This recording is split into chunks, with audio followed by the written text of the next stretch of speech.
श्री बद्रीनाथ मिश्र मुरादाबाद भगवान की आरती में 501 रुपए और हमारी राबिया समिति का आभारी है। जगदीश राजभर सब्जी वाले कटैया भगवान की आरती में 251 रुपए प्रदान किए हैं। हम और हमारी राबिया समिति का आभारी है।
पिलाना फर्ज था, कुछ भी पिला दिया होता। अगर शराब कम थी तो पानी मिला दिया होता। वो मेरी किसी लगी बुझा दो, मेरी किसी लगी बुझा दो।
हुए सब। मालूम ज्यादा पैसा हुआ एटीएम मशीन काम ना करती।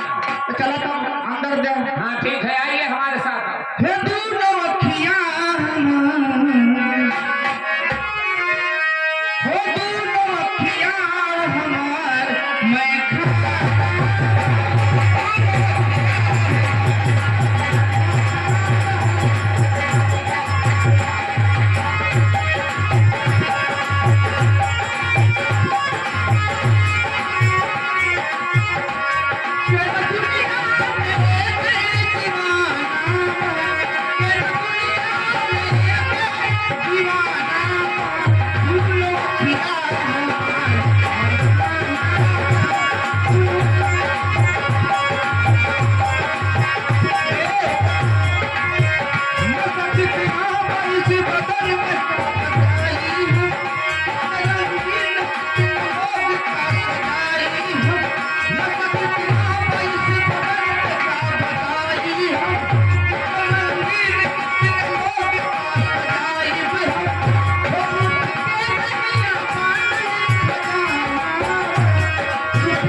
आ गया शहबाजी।